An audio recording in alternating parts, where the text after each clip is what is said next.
Okay, so I want to talk about critical R values, and we have another table. So this is the last table, I swear, last table. This is for the Pearson R, or correlation coefficient. It's called the Pearson R table, and it's looking for R values, and you will need it for Chapter 10. And so it's right here. I also have it available for download if you go look. Let's see here. Where did I stick it? Somewhere. I'm sure it's in here.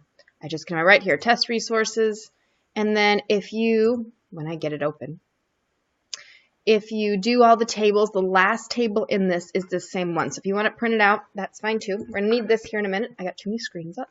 Back to here.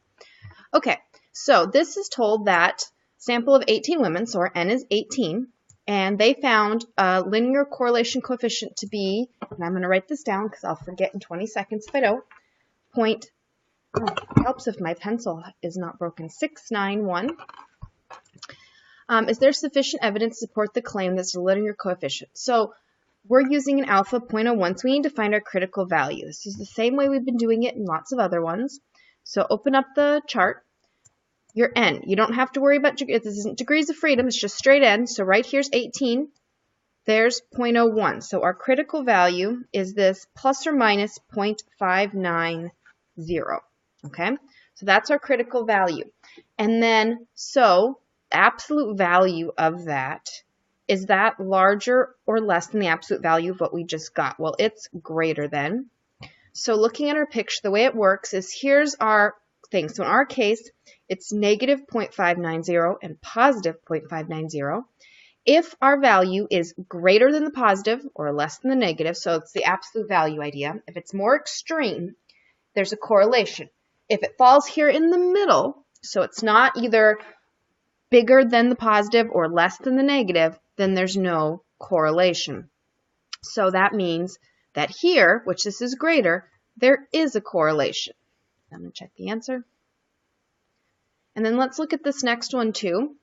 So given that the linear correlation coefficient R and sample size N, okay, so they've given us some. So they're saying that here is an R value that they've given us, 0.237, and N is 90. Okay, so first we look up the critical value. So pull up my table. N is 90, and let's see, it said level alpha is 0.05, so that does also matter. So that's this first column, and I go down to 90. So it's plus or minus 0.207. This is our critical value. So right there.